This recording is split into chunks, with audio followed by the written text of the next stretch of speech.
matter. So before entering into this chapter, first of all, we must know about that what is matter. What is that matter? So no doubt, most of you well-known one. That is already it is discussed in your lower section. That is 9th class and 10th class. So what is that matter? Matter is nothing but anything in our space occupies some space,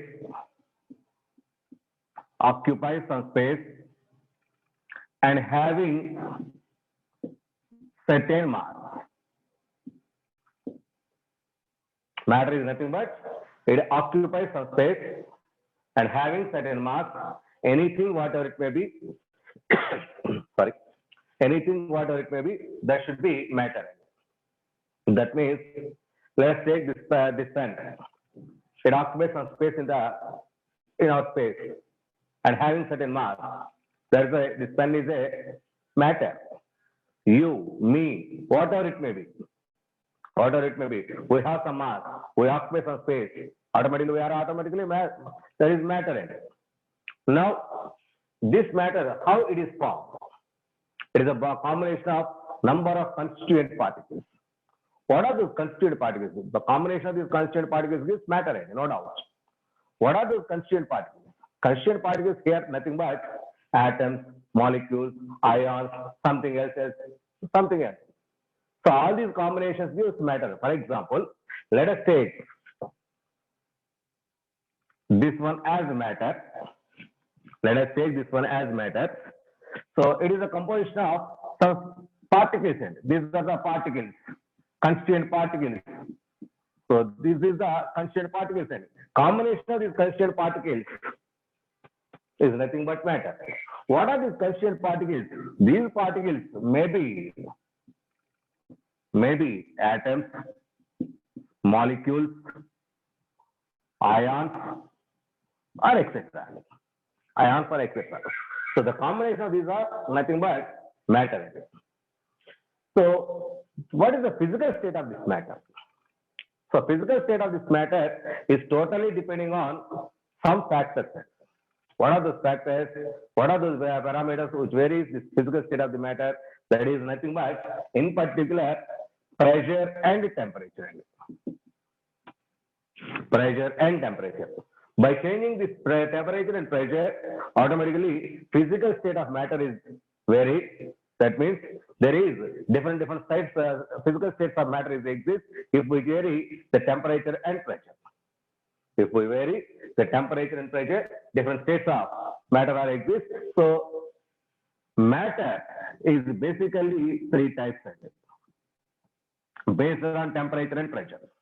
Based on temperature and pressure conditions, if we change temperature and pressure, this matter exists in three types, three forms. So matter has three forms.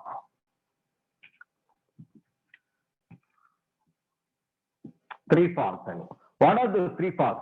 One is solid, liquid, and third one is gas. Solid, liquid, and gas. These are the different states of matter. These are the different states of matter. So these states, one is interconverted to another, that is solid may change to liquid, liquid may change to gas, or gas may change to liquid, liquid may change to solid. So that means one matter is interconverted into another one. Matter is interconvertible just by changing the temperature and pressure. For example, solid, it is heated strongly, automatically it is converted. So let us take ice. If ice is heated, first of all, it is converted into water. Water is nothing but a liquid form. If water is going to further heating, that gives vapor. Vapor is nothing but gas phase. That means if you change the temperature of this material, automatically one form is changed to another form. Similarly, pressure also. If pressure is applied, gas molecules are close to each other, automatically they convert into liquid state, that is water state. If water is so much compressible, so if it is compressible, automatically it converts into liquid just by changing the temperature and pressure values.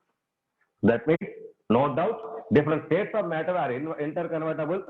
So these interconvertible matter mainly these are governed by different topics. That is, in particular, that is, one form is converted into another form. It is totally based on. So particularly intermolecular forces and thermal motion. These are the two topics that influences physical state of matter. So that is existing by changing temperature and pressure. So that is why the intermolecular forces, thermal motion. These are the important topics. Now we are going to discuss these topics here. So if we change these intermolecular forces, automatically matter can also be changed. The thermal motion is changed, automatically thermal motion, which is also called as thermal energy. Thermal energy or thermal motion, both are same. So if you change the thermal energy, automatically matter is changed. So now our topic is intermolecular forces. What are these intermolecular forces? How it influences different states of matter? So now we are going to discuss here. Now up to now, there is matter. So matter is a combination of number of constituent particles. That matter, different states of matter is interconvertible by changing the temperature and pressure. So these are also explained on the basis of intermolecular forces and thermal motion. That is thermal energy. Now our topic is intermolecular forces and thermal energy. So thermal energy. So now our topic is intermolecular forces.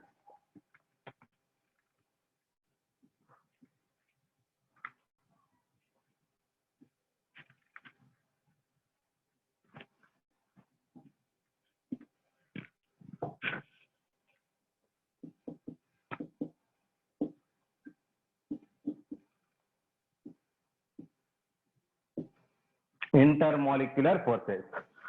So intermolecular forces. What are these intermolecular forces? So within that statement, that is inter means between. So inter means between. Molecular means molecules. Forces means nothing but forces. That is, intermolecular forces are nothing but, this is the force acting between the molecules. In matter. In matter, constituent particles are there. So those particles, let us take molecules. So there is an attractive or repulsive forces. That force may be, attractive force or repulsive force. That attractive or repulsive forces existing between the molecules in a matter is nothing but intermolecular forces. So intermolecular forces may be attractive forces or repulsive forces. Okay, so attractive forces keep the molecules together. That means there is an attraction between molecule and molecule. It is possible if these molecules far away. When molecules are far away from each other, there is an attractive force. Attractive force is applicable. When molecules are very near to each other, there is a repulsive forces existed. Molecules when near to each other, repulsive forces are exist. Molecules far away from each other, they are trying to attract with each other. That means, so just like our relationship. So for example, if brothers or something else, our relatives which are far away from each other, automatically our love towards them is very, very high. For example, if they are very near to each other, they quarrel with each other, there is a repulsion exists between them. So that means just like us, molecules also there. So if they are far away from each other, they are trying to attract. They are trying to loving both of those molecules. If they are very near to each other, they quarrel, they repel each other. That means repulsive forces existing between molecules. When they are in close to each other, if they are in far away from each other, that is attractive forces are exist. These attractive and repulsive forces are nothing but intermolecular forces. Now, here we are considering attractive forces. So, not considering repulsive forces. No doubt both are exist. No doubt both are exist. But our consideration only attractive forces. Okay. So, these attractive forces consideration is done by the scientist Van der Waals. That is why these forces are called as Van der Waals forces. Van der Waals attractive forces. So intermolecular forces generally treated as Van der Waals forces. So according to Van der Waals, he considered only attractive forces, not considered repulsive forces. So Van der Waals forces are nothing but only attractive forces. Those are existing between molecules in a given matter. Okay. So now we are going towards intermolecular forces, in particular Van der Waals forces. Van der Waals forces. What are these Van der Waals forces? These are attractive forces. These are attractive forces between constituent particles.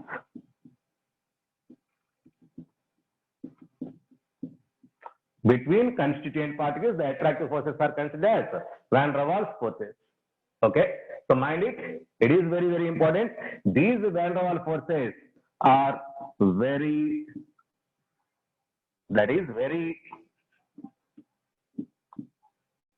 weak forces. These are very, very weak forces. Very, very important. Van der Waals forces are weak attractive forces. Intermolecular forces are attractive or repulsive. But Van der Waals forces, so those, mind it, intermolecular forces, attractive and repulsive, those are also weak, no doubt. But only we consider attractive forces, that is by Van der Waals, that is it is called as Van der Waals forces. Here only weak attractive forces are considered. Weak attractive forces are considered. So Van der Waals forces are nothing but weak forces, in particular attractive forces. So weak forces, in particular attractive forces. Okay. So now we are going towards these Van der Waals forces in particular.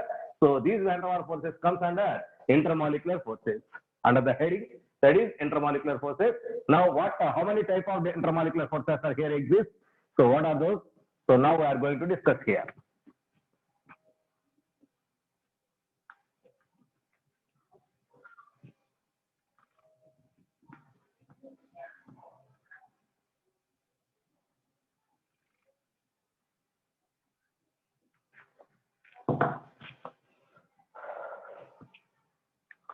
That is Van der Waals forces. Nothing but intermolecular forces. Intermolecular forces. So in our chemistry, different types of attractive forces are exist. Let us take one by one. That is, for example, if an attractive force is between two oppositely charged ions, that is Na plus ion, Cl minus ion. So this is positive ion, this is negative ion. Between these two, there is an attractive force. This type of attractive force is called as electrostatic attraction. This is electrostatic attraction. This electrostatic attraction is strong and very strong. Between plus and minus, there is a strong attractive force. This electrostatic attraction is a strong attractive force. Because of that, there is a bond formed between them. This bond is nothing but ionic bond. Ionic bond is due to electrostatic attraction. That is why that ionic bond is also called as electrostatic bond. Because of that, this Na plus and Cl minus are together exist. Because of that attractive force. Now, here the attractive force is electrostatic attraction. Mind it, it is strong force. So this is not intermolecular force. Mind it, electrostatic attractive force is not considered as Van der Waals forces. Not considered because it is a strong force. Van der Waals forces are weak forces. It is strong force. That's why electrostatic attraction. That means ionic bond is not an intermolecular force. It is just a bond. it is another type of attractive force, so not considered as van der Waals forces. So ionic bond. Next, one more. So mind it, ionic bond is not a intermolecular force. Next, there is another bond formation also there in our chemistry. That is, there is two atoms. Let us take A atom and B atom. So not A and B, directly we are considering here. Now, there is hydrogen atom, there is chlorine atom. In chlorine atom, the outermost orbit contains three pairs of electrons and one unpaired electron. Hydrogen contains one unpaired electron. So these two are not following octet configuration. That is, the chlorine and hydrogen are unstable. To get stability, these two electrons are going to pair up. That is hydrogen, chlorine. These are the already paired electrons. These electrons are called as lone pair of electrons. Now that electron and this electron are going to pair. This is called as bond pair of electrons. Because of this, there is a bond between hydrogen and chlorine. There is a bond between hydrogen and chlorine. This bond is nothing but covalent bond. That is, mutual sharing of electrons takes place between the bonded atoms. That is nothing but a covalent bond. Mind it, this covalent bond is also a strong bond. That is why it is also not an intermolecular force. It is also not considered as intermolecular force. That means our chemical bond, nothing but ionic bond or covalent bond or coordinate covalent bond, any type of bond, direct bond formation. So no doubt, ionic bond and covalent bond are frequently available. These ionic and covalent bonds are not. Intermolecular forces. Nothing but there is van der Waals forces. Okay. Now, for what are those van der Waals intermolecular forces? Except these two remaining. Now I am going to discuss here. Those are considered as intermolecular forces. So what are those intermolecular forces? So these intermolecular forces comes under four heads. So those are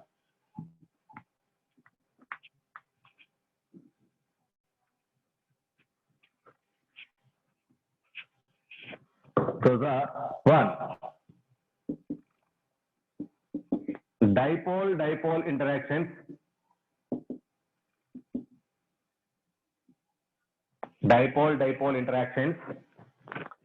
Second one, dipole-induced dipole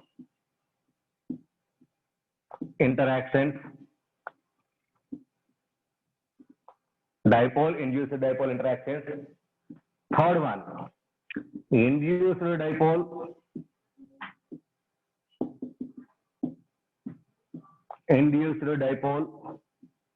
interactions. So these are also called as London forces. Another name for this one is London forces, or also called as dispersive forces. London forces or London dispersion forces are simply called as dispersion forces. Next, fourth one, that is hydrogen bonding. No doubt, all these are attractive forces. Here we consider attractive forces. There are some other attractive forces are there. That is electrostatic attractions. Next, covalent bond formation, that is also attraction. Next one, there is an attraction between ion dipole. These are strong forces, and that's why these are not considered as van der Waals forces. Because these are strong. Now these are all weak forces. So van der Waals forces are only weak forces. Van der Waals forces are only weak forces. These are four types. That is dipole-dipole. Dipole-induced dipole, induced dipole, or London forces or dispersive forces, or otherwise hydrogen bonding. Okay. Now, one by one, we are going to discuss one by one. Now, first of all,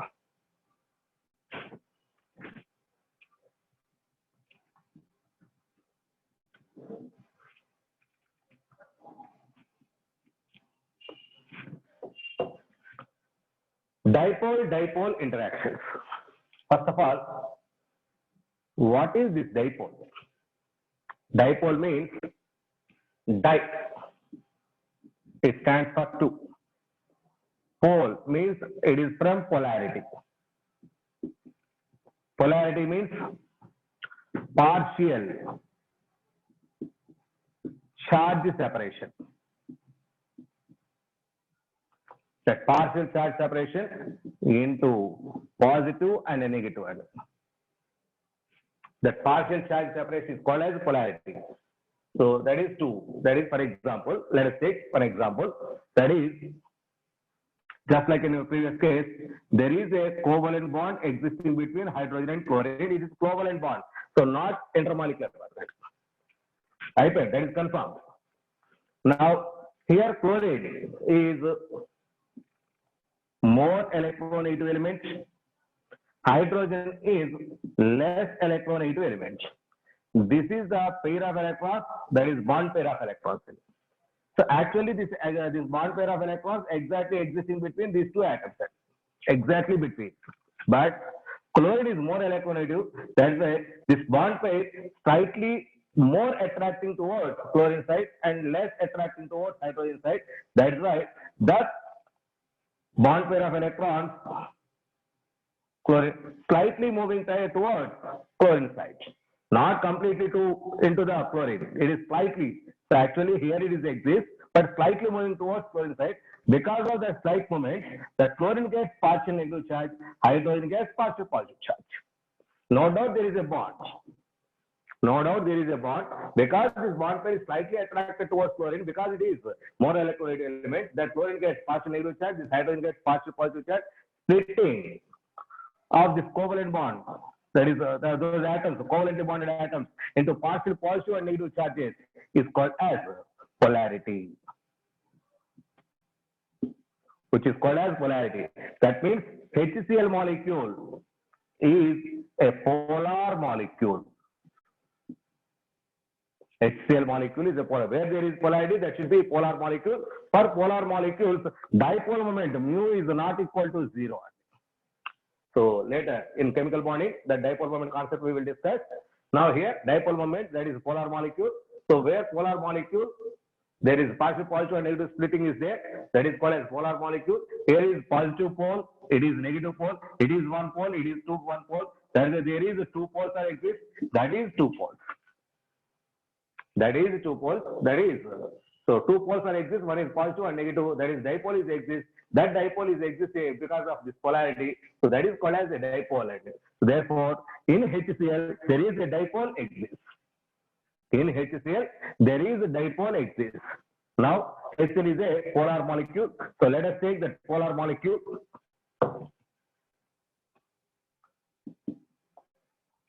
So this gets partial positive charge, partial negative charge. Partial positive charge, partial negative charge. So charge is, that is, electrons are migrated from hydrogen to chlorine. That is why the direction of that electron migration, that is here. It is called as mu and dipole moment direction. Dipole moment direction. Okay. So dipole moment is nothing but that is the direction from positive end. So this is positive end. So positive to towards negative end. That is dipole end. So but the symbol is it is a crossed arrow at the tail. Crossed arrow at the tail, which is called as a dipole. This is a polar molecule. This is a polar molecule. Let us take one more polar molecule. One more HCl. Similar concept is also exists. Similar concepts. That is, this one also partial positive, partial negative exists. It is also polar molecule. Okay. Now these two molecules are nearer to each other. automatically there is an attractive force. There is an attractive force between this partially negative charged chlorine and partially positive charged hydrogen of another molecule. So there is an attractive force. This attractive force is a weak attractive force. This is van der Waals force. This is a van der Waals force. This van der Waals force existing between two polar molecules. So it is one dipole. It is another dipole. So it is the attraction between two dipoles. That is why it is called as dipole-dipole interaction. Dipole-dipole interactions. That means this dipole-dipole interactions are existing between two polar molecules. Dipole-dipole interactions are existing between two polar molecules. Wherever polar molecules are near to each other, automatically there should be a strong light attractions, not complete strong attractions. Weak attractive forces are exist. That weak attractive forces are nothing but dipole-dipole interactions. Now, a small concept. If these polar molecules may rotate each other, molecules may rotate it. If they are in rotation, let the attractive force be F, and distance between these two dipoles, let it be R. Distance between these two poles is R. Now, the force of attraction is inversely proportional to 6th power of R. In case of rotation, if molecules are rotating, in this case, the force of attraction, intermolecular force of attraction, is inversely proportional to 6th power of R. What is R? That is interdipole distance. Interdipole distance. 6th power of R. Okay. So if they are rigid, for example, if this is resident, that means not rotate. This one also rigid, means once again not rotate. In this case, force of attraction is inversely proportional to, that is R cube. Force of attraction inversely proportional to R cube. Mind it, in case of non-rotating molecules, F is inversely proportional to R cube. In case of rotating molecules, F is inversely proportional to 6th power of X. 6th power of that R value. So these are very, very important and most frequently asked in your objective side. This is important towards your objective side. Between two dipoles, there is dipole-dipole attractions. These are weak attractive forces. That attractive force F is inversely proportional to 6th power of R if those are in rotation. If those are at fixed position, that intermolecular force is inversely proportional to R cube. That is dipole-dipole interactions. Dipole-dipole interactions. So that means it is possible only in polar molecules. This is the theory in dipole-dipole interactions. These two are very, very important. So please be mind. In case of rotating molecules, it is R power 6. In case of non-rotating molecules, it is inversely proportional to R power 3. That is important towards your object. Next concept. I hope all of you understand well. Okay. So the chart is missed here. So it is only one direction, only one way. So this may be also difficult. I don't know anything from your side. So it is difficult, but when compared to that charting, this is something better. That's why I choose this one.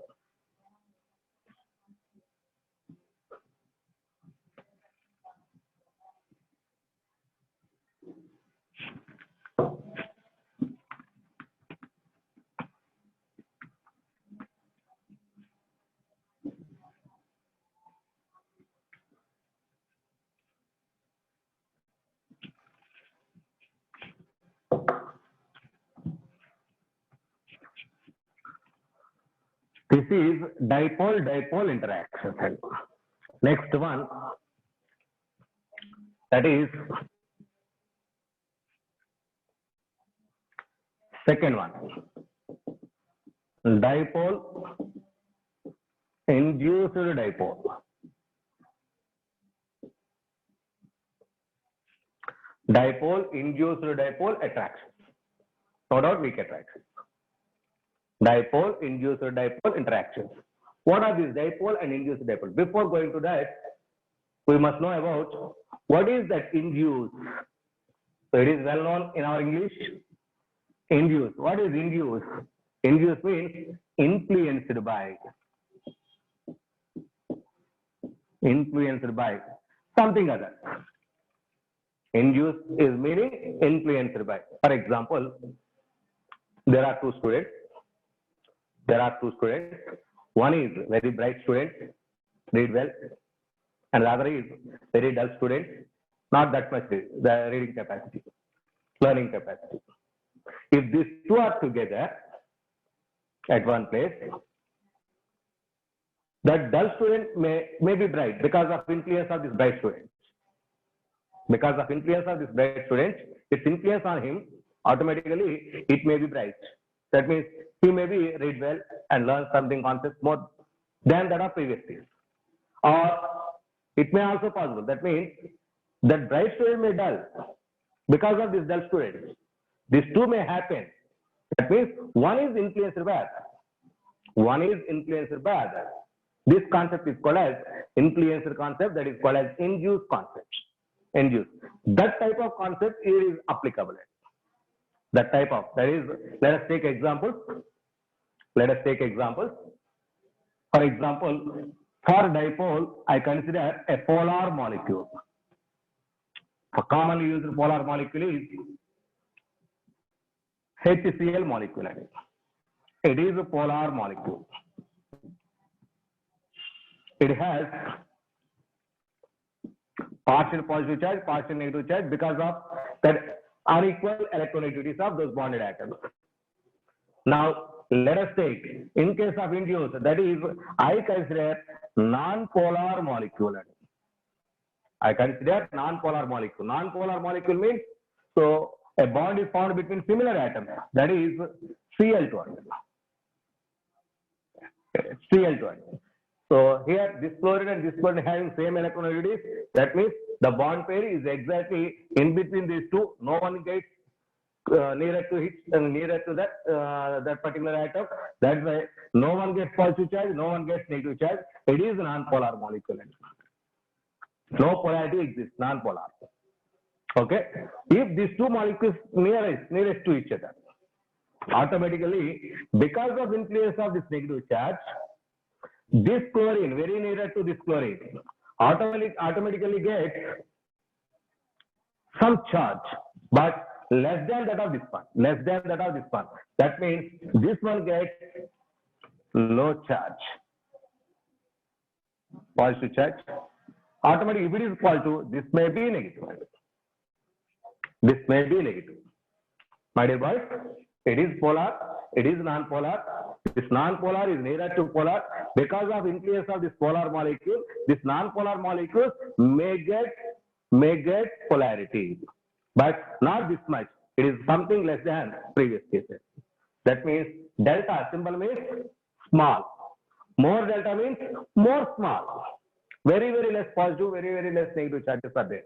But because it is negative, that is positive, there is an attractive force between this chlorine and that chlorine also. This is attractive force. This attractive force is nothing but intermolecular force. It is between a polar and non-polar molecule. It is polar and it is induced dipole. It is dipole molecule. It is induced dipole. Not originally dipole, but influenced by others, it gets dipole. Induced dipole. So that means between polar and non-polar molecule, there may be also an attractive force because of this concept is applicable. So this is also attractive force. No doubt, once again, it is also a weak force. It is also a weak force. But this is weaker than the previous case. Dipole weak attractive force is something stronger than. No doubt that is also weak, but that is something stronger than this one. Something stronger than this one. So here also, that attractive force, let it be F. Here also, force of attraction inversely proportional to 6th power of distance, dipole distance. Let R be the distance between these two, and F is the force of attraction. That force of attraction is inversely proportional to sixth power of distance between those two dipoles. Those two dipoles. So here is important. This one also. That means dipole and induced dipole, the F is inversely proportional to R power 6. Inversely proportional to R power 6. Okay. So between polar and polar, dipole interaction. Between polar and non-polar, automatically dipole and induced dipole attractions are available. Now I am going to take third category, that is both are non-polar. First one is both are polar. Second one is polar, another one is non-polar. Now third case is both are non-polar cases. Let us take that one.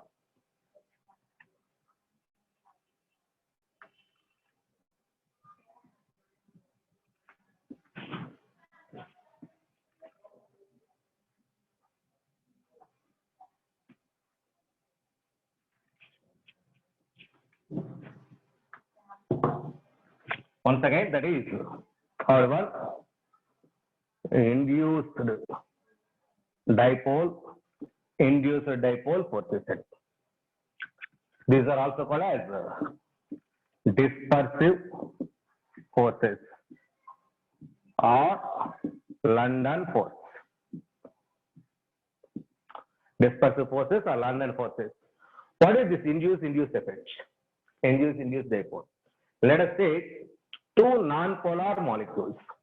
For example, non-polar, as in your previous case, Cl2 molecule. It is one Cl2 molecule. This is another Cl2 molecule. These two are non-polar. No one gets positive, no one gets negative. So non-polar molecules. Non-polar. In these non-polar molecules, electron distribution is general electron distribution is a regular manner, perfect manner exists. But at one time, unexpectedly, that electronic distribution, that is electron cloud, is not in proper way. That may be distorted. That electron cloud may be distorted. This is observed by that London. That's why this is London force. That may be possible. So, because of unequal distribution of electrons in a non-polar molecule, so these molecules automatically get very, very low positive and low negative charges. It is due to unequal distribution of electron cloud. This is due to unequal distribution of electron cloud in a non-polar molecule. Non-polar molecules. So that automatically at one direction, at one side, more electrons are going. At another side, less electrons are there. More electrons is a negative, less electron is positive. It may happen. That's why. So here more electrons are there. That's why it is negative, it is positive. Similarly, here also possible.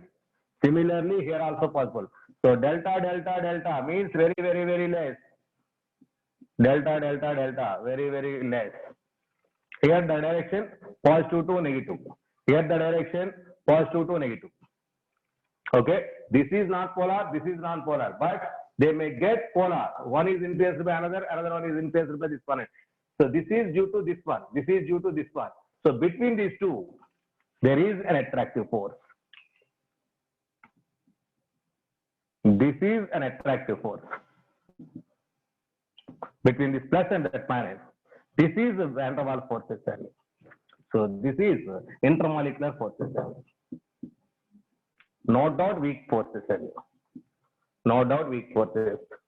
Okay, this is also observed. So here also, if F is the attractive force, this force of attraction, R is the distance between them. Here also, F is inversely proportional to sixth power of R. So up to now, there are three types: dipole interactions, dipole-induced dipole interactions, induced dipole. That means between polar and polar molecule, between polar and non-polar molecule, between two non-polar molecules. That is induced dipole effect. So let us take one example, that is helium. Helium molecule. There is helium molecule. Between two helium molecules, what type of interaction may be available? What type? Because it is non-polar, it is non-polar. So here electron density is distorted. It is negative, it is positive. Here is electron density, it is negative, it is positive, but very, very less. So this is one helium, this is another helium. Automatically there is an attractive force. This attractive force is similar to this one. That is between two helium molecules. Between two helium molecules, automatically London forces are exist. London forces. That means in everywhere between two molecules, automatically there should be an attractive force, either by dipole-dipole or dipole-induced dipole or induced dipole-induced dipole. No doubt between any two, automatically there should be weak attractive forces are exist. Those weak attractive forces are intermolecular forces. Most of them are observed by the scientist Van der Waals. That's why these forces are called as Van der Waals forces. So now, how these Van der Waals forces influences physical state of matter? So that means Van der Waals forces influences the physical state of matter. So what are these Van der Waals forces? No doubt these are attractive forces. That means, so these Van der Waals forces keeps the molecules together. Keep the molecules, when those molecules are far away, there is an attractive force. That means they are very near to each other. That means Van der Waals forces keep the molecules together. Because of that, physical state of matter may change. Physical state of matter. Now, these intermolecular forces, so when it is high, when it is low, let us say now the condition, in particular induced condition.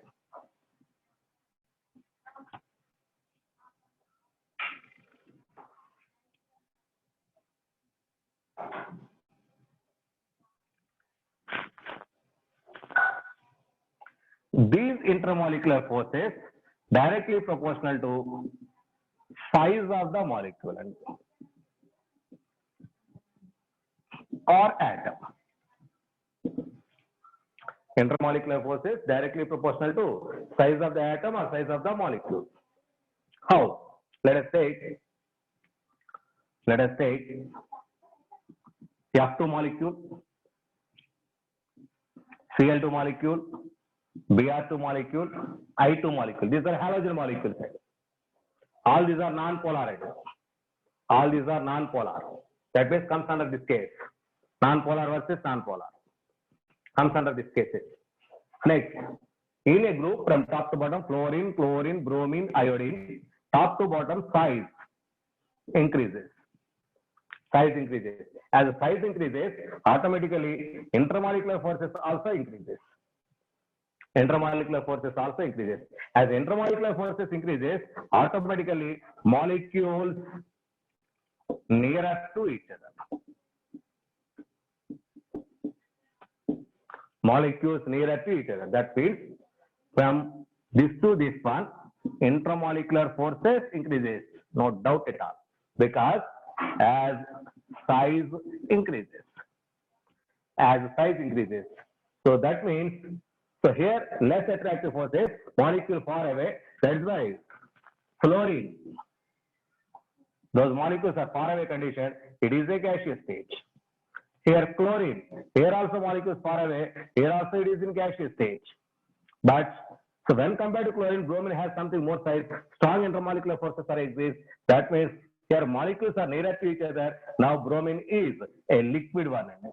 But here in case of iodine, so something more in size, strong intermolecular forces, closely packed. Now that particular situation is taken as solid state. Solid state. That means fluorine and chlorine are in gaseous state. Bromine is in liquid state. Iodine is in solid state. All these due to these intermolecular forces.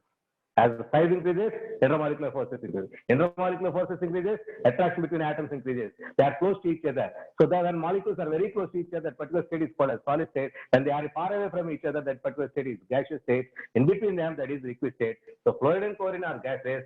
Bromine is in liquid. Iodine is in solid. Solid. Next, one more effect is there because of these intermolecular forces. So what is that? So intermolecular forces is directly proportional to ease of liquefaction of gases. Intermolecular forces is directly proportional to ease of liquefaction of gases. That means those gases having intermolecular forces high are easy to liquefy. easy to liquefy. For example, when compared to fluorine and chlorine, between these two, so intermolecular forces is high for chlorine because that is more inside than that of chlorine. That means chlorine is easily liquefiable than that of fluorine. Chlorine is easily liquefiable than that of fluorine. So more is the attractive forces. So molecules close to each other, that particular state is converted, that gaseous state is converted into easily liquid state. That means the more intermolecular forces, more easy to liquefy that particular gas. More easy to liquefy that particular gas. That is intermolecular forces and its case energy. So mind it, these are very, very important towards your objective. Towards your objective side. That is, intermolecular forces inversely proportional to ease of liquefaction of gases. Intermolecular forces directly proportional to size of the molecules. This size expresses the different states of these halogen molecules. Why fluorine and chlorine are in gaseous state? Why iodine in solid state? Because of these intermolecular forces. There more intermolecular forces, it is solid state. These less intermolecular forces, gaseous state. It is in between, that is liquid state. Okay, this is induced dipole, dipole, and dipole induced dipole. Next, there is another one, that is hydrogen bonding. What is that hydrogen bonding?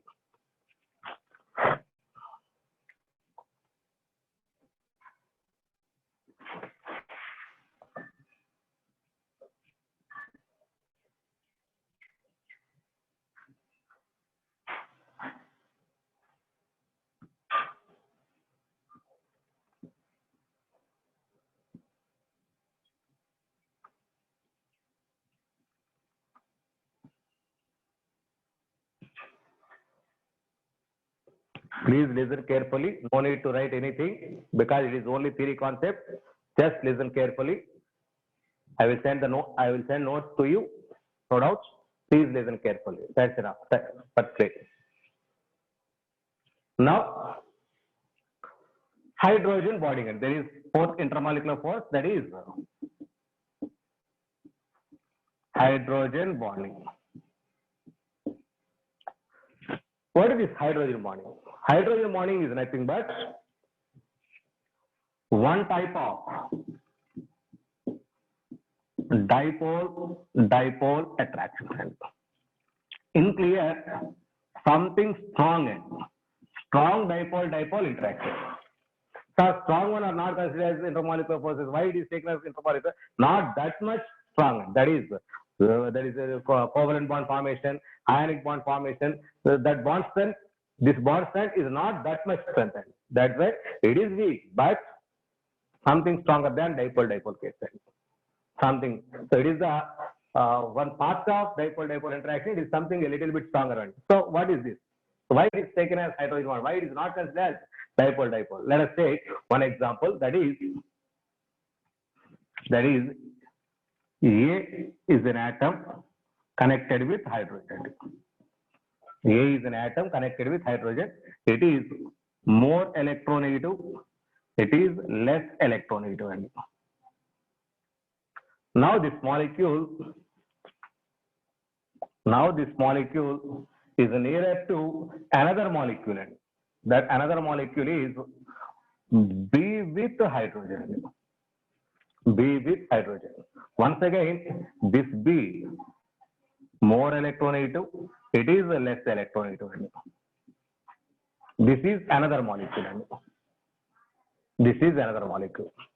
So mind it, this more electronegative means highest end. High electronegative. More means here I consider high end. In previous case, more means a little bit end, but here it is high end. That means high electronegative elements are nothing but that is either fluorine, oxygen, or nitrogen. These are the three highest electronegative elements in your periodic table, entire elements. So electronegativity of fluorine is 4.0, for oxygen is 3.5, for nitrogen it is 3.0, and for nitrogen it is 3.0. So these are the highest electronegative elements. Fluorine is the first place highest electronegative element, oxygen is second one, nitrogen is third one. Okay, only these three elements are used here. A is nothing but only these three, any one of these three. Similarly, B also any one of these three. No other elements are accepted here. No other elements. But in case of dipole, So other elements are accepted. Next, in these two cases, hydrogen must be there. Hydrogen must be there. So because of this A gets partial negative charge, hydrogen gets partial positive charge, B gets partial negative charge, hydrogen gets partial positive charge. Between them, automatically there is an attractive force. So this attractive force is must and should be connected with hydrogen. So that's why this is called as hydrogen bond. Hydrogen bond. That hydrogen bond strength is 10 to 100 kilojoule per mole. The hydrogen bond strength is 10 to 100 kilojoule per. Mind it, this hydrogen bond is weaker than covalent and ionic bond. This hydrogen bond is weaker than covalent and ionic bond. But among all these intermolecular forces, this is stronger. Among all those four categories, the strongest intermolecular force is hydrogen bond. Hydrogen bond, because high electronegativity elements are considered. So more is the electronegativity, that means hydrogen bond strength is directly proportional to electronegativity of that element. Hydrogen bond strength is directly proportional to electronegativity of the element. If fluorine is there, the strength is, the attraction is very, very high. It is difficult to break that bond. That means more energy is needed. If nitrogen is there, not that much fluorine, that is less than that of that much. That means hydrogen bond length, hydrogen bond strength is directly proportional to electronegativity of that bonded atom to hydrogen. Okay, this is hydrogen bond. So there is a lot of hydrogen bond concept is there. That hydrogen bond concept will explain in chemical bond concepts as under head hydrogen bonding. Hydrogen bonding has two types of hydrogen bonds: intermolecular and intramolecular hydrogen bonds are exist. Intermolecular and intramolecular, all those with examples and their effects will explain in your chemical bonding concepts. Okay, so up to now, so this is sufficient here in gaseous stage. Okay, so four intermolecular forces, these are the four intermolecular forces. So now, what is the order of strength of these intermolecular forces? Now, what is the order of strength of these intermolecular forces?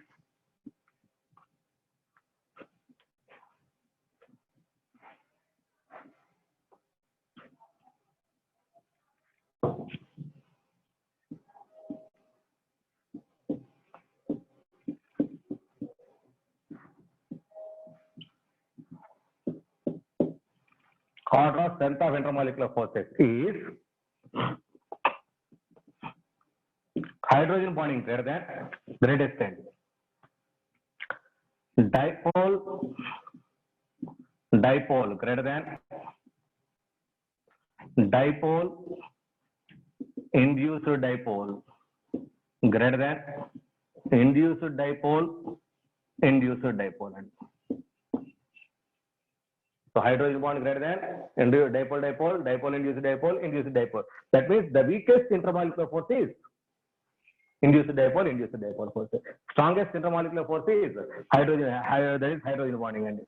So now in H2O and HCl and Cl2,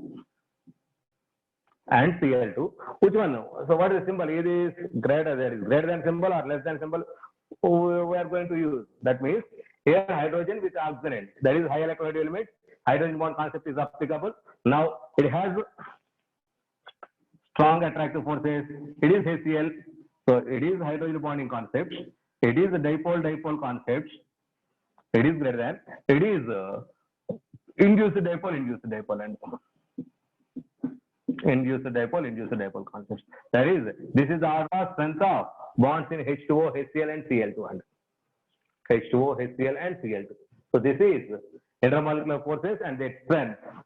So these are influences the physical state of the matter. That means already I discussed. That is, those gases are converted into liquids, or liquids are. That is, one is converted into another one. Okay.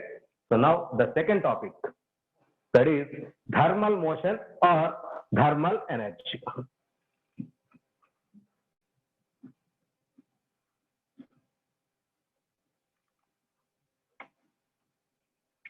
Thermal motion or thermal energy.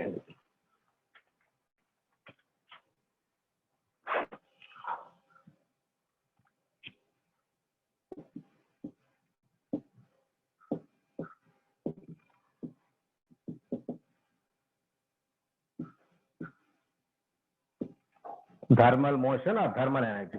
What is this thermal motion or thermal energy? It is the energy of the body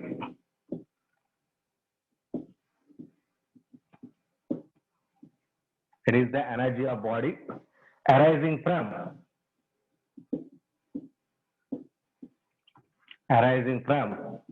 the motion of its constituent particles. Motion of, that is movement of, nothing but that is kinetic energy. That means thermal energy is nothing but kinetic energy, moment based experiment. That means thermal energy is directly proportional to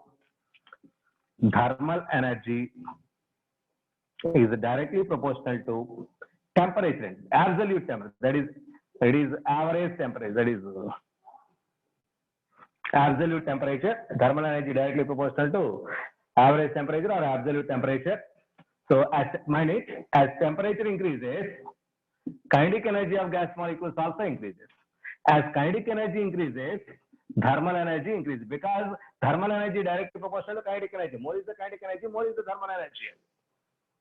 So more is the thermal energy. That means thermal energy directly proportional to temperature. That means, so because in this thermal energy condition, molecules are free to move on. Free to means molecules are far away conditionally. Molecules are far away. So more is the far away condition, more is the velocity. More is the velocity means more is the kinetic energy. More is the kinetic energy means more is the thermal energy. That means more thermal energy, more far away. That means thermal energy keeps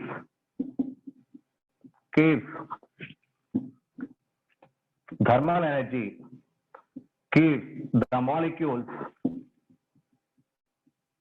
far away. Thermal energy keeps the molecules far away. What about that intermolecular forces? Intermolecular forces keeps the molecules together. That means these two are in opposite end. Opposite case. Thermal energy keeps the molecules far away condition, but intermolecular forces trying to attract them. That means keeps the molecules together each other. So that means, so based on no doubt, these two are operating in our chemical cell. In our chemicals, both these are operating depending on situation. The physical system changes. For example, so let us take.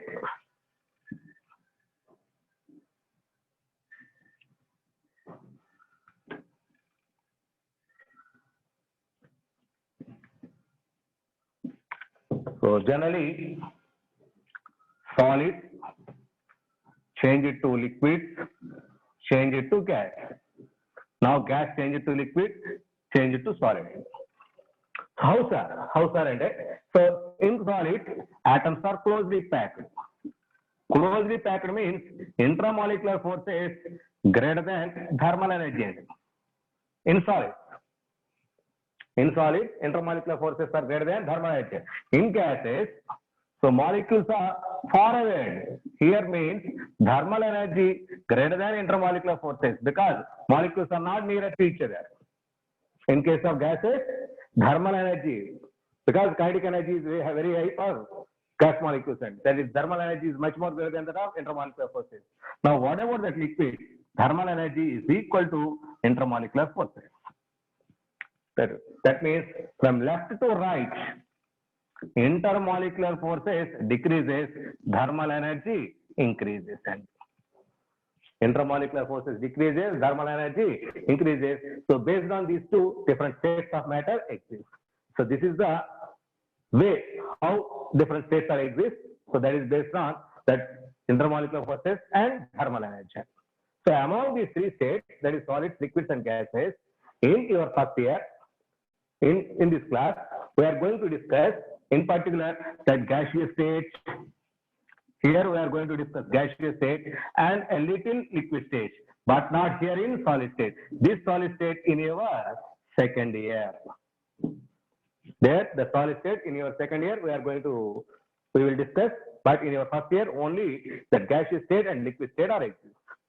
Now, so among these, that is in particular, it is in states of matter.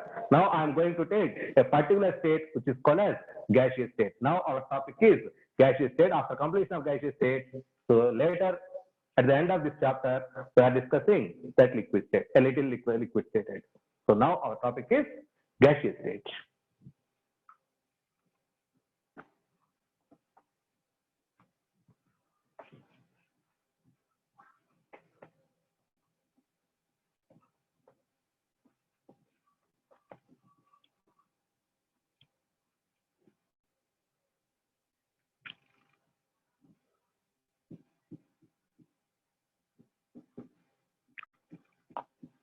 Gaseous state. What is this gaseous state? How to identify? How to characterize the gas? What are the characteristics of this gas? I think most of them well known. So that is characteristics of gas. First one, gases are highly compressible because they are far away from each other. There is a large gap between molecule and molecule. So compressed molecules are very near to each other. That is, these are highly compressible. That compressibility is almost not possible in solid. A little is possible in liquid because a little gap between molecule and molecule in liquid stage. It is highly compressible. Second one, they exert pressure. They exert pressure equally in all directions. They exert pressure equally in all directions. That means, so whenever you observe, wherever you observe the direction, the pressure is always constant. Gases have pressure. That pressure is in all directions equivalent. For example, if gas molecule here, if pressure let it be P. If it is in this direction, here also P. In this direction, here also P. Whatever it may be the angle, wherever is the angle, the pressure is always constant and it is not depending on angle, it is always constant pressure. They exert pressure, that is same in all directions. Next, they have low density because density is nothing but mass per volume. So that is the number of particles per unit volume is density. So these are very far away from each other. Number of particles are very less per unit volume. That they have low density. Low density. Next one, they have not a particular shape and volume. Not a particular shape and volume. They don't have particular shape. They don't have particular volume. So volume of container is equal to volume of gas. Volume of container is equal to volume of gas. Okay. So these are some characteristic properties towards your gaseous state. So, okay. No doubt we are going to discuss gaseous state. In our periodic table, actually, how many gaseous elements are there? In our periodic table, how many gaseous elements are there? So let us take where these gaseous elements, how many gaseous elements in your periodic table are exist. So let us take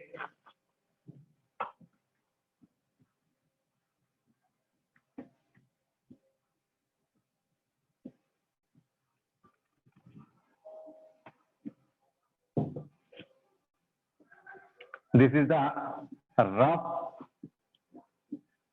diagram of your periodic table. Rough block diagram of your periodic table. Now I am going to express where these gaseous elements are exist. So this is S block elements, these are P block elements, these are D block elements. At bottom between two series, F block elements are exist. So now I am going to describe where these gaseous elements are there. So now this is 18th group and 17th group, 16th group, 15th group, 14, 13 also there. 14, 13 also there. So in this 18th group, these are called as noble gases. Noble gases: helium, neon, argon, krypton, xenon, radon. These are the elements. All are gases. All are gases. Those are, I think, helium, neon, argon, krypton, xenon, radon. 6 elements. Now, in 17th group, already I explained F2, fluorine, chlorine. These two are gaseous elements. Bromine and iodine. Bromine is in liquid state. Iodine is in solid state.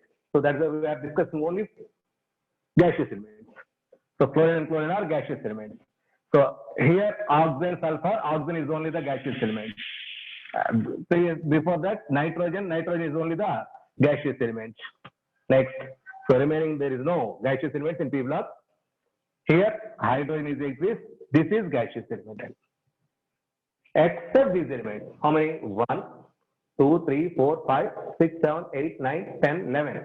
Totally 11 gaseous elements in your periodic table are exist. That means nearly how many elements are there? So nearly, I think 120 or plus or minus something are there. Among these 120 elements, only gaseous elements are 11. Now we are going to discuss liquid elements. Here, bromine is liquid. Bromine is liquid.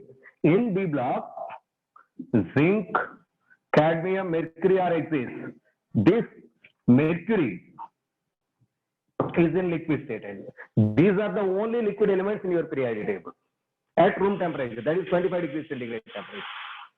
Now all these are explained at room temperature cases. At room temperature, 11 gaseous elements. At room temperature, 2 liquid elements.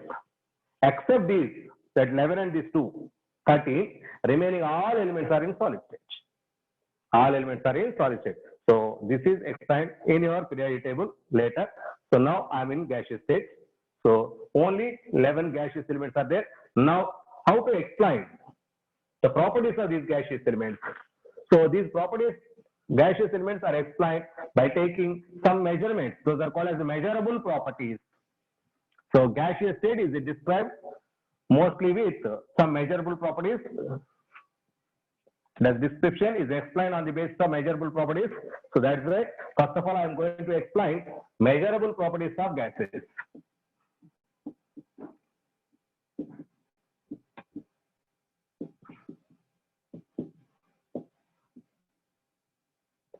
These are the properties. If any one of these properties are changed, automatically state of that matter automatically change. That means that a particular gaseous state is described with the help of these measurable properties. What are those measurable properties? Here, 4 measurable properties are there. What are those? One is volume, indicated with the letter V. Volume. Second one is mass or mole, indicated with the letter N. Third one, temperature, indicated with the capital T and P, sorry. And fourth one, pressure, indicated with the capital P and T. These are the 4 measurable properties. 4 measurable properties to describe a gaseous state. Now, what are these 4? Now, volume. What is volume? Volume is nothing but volume of gas is equal to volume of container. Already I explained. So actually volume of gas is nothing but it is the space available for free expansion, free movement.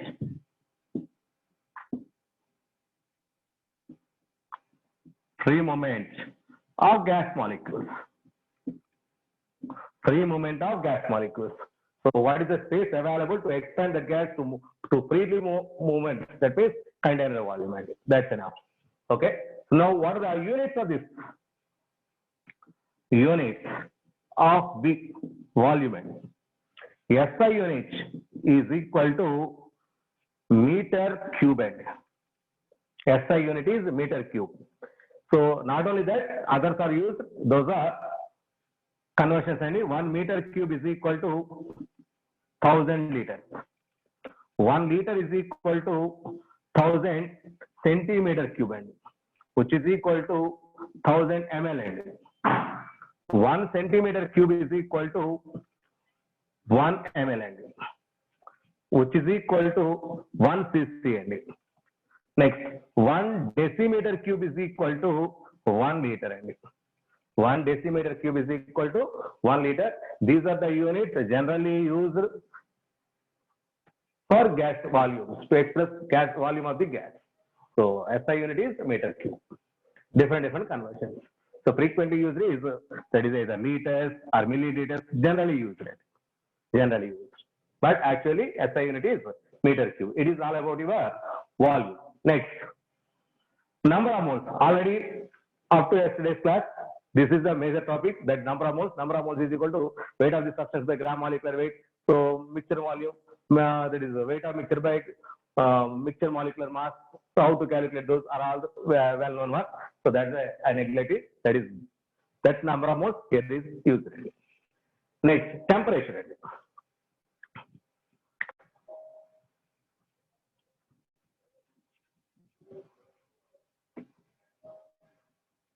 Just a minute, a few minutes.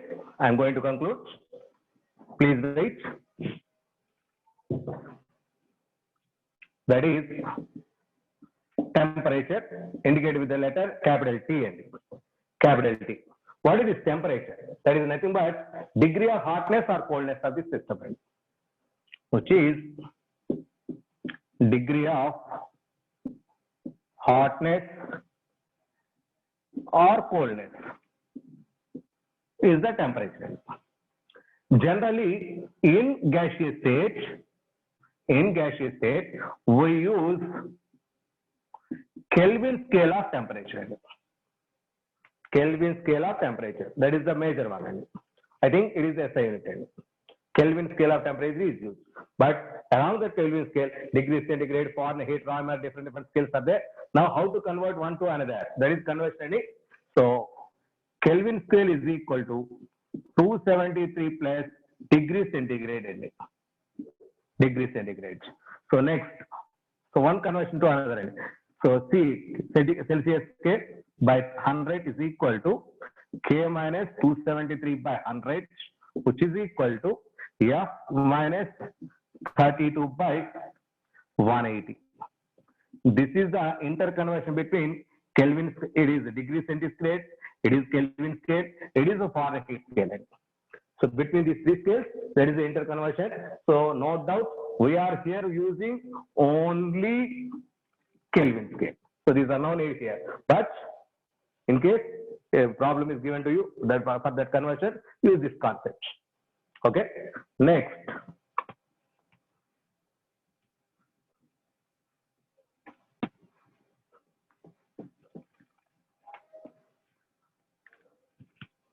Next, it is pressure.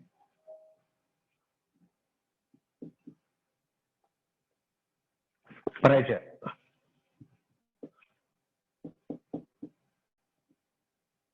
Indicated with capital P. What is pressure? So gases exert some pressure. That pressure is equal in all directions. So how to calculate pressure?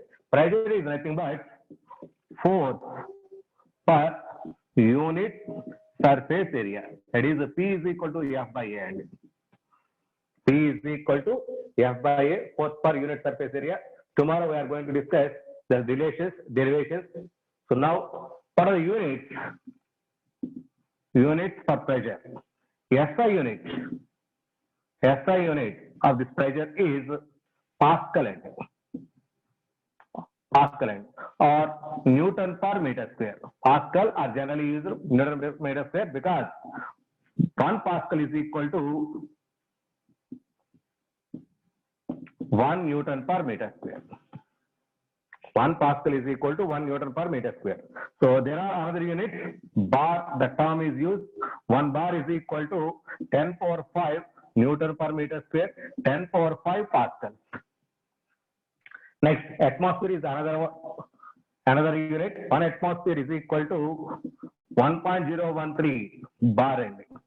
It is roughly taken as 1 bar N. But exact value is 1.013. 1 bar. Next, 1 atmosphere is equal to 76 centimeters of Hg, which is equal to 760 mm of Hg. And mm. There is another term, smallest unit, that is torr. 1 torr is equal to 1 mm of Hg. And 1 torr is equal to 1 mm of Hg. That is why it is 760 torque equivalent. 750 torque.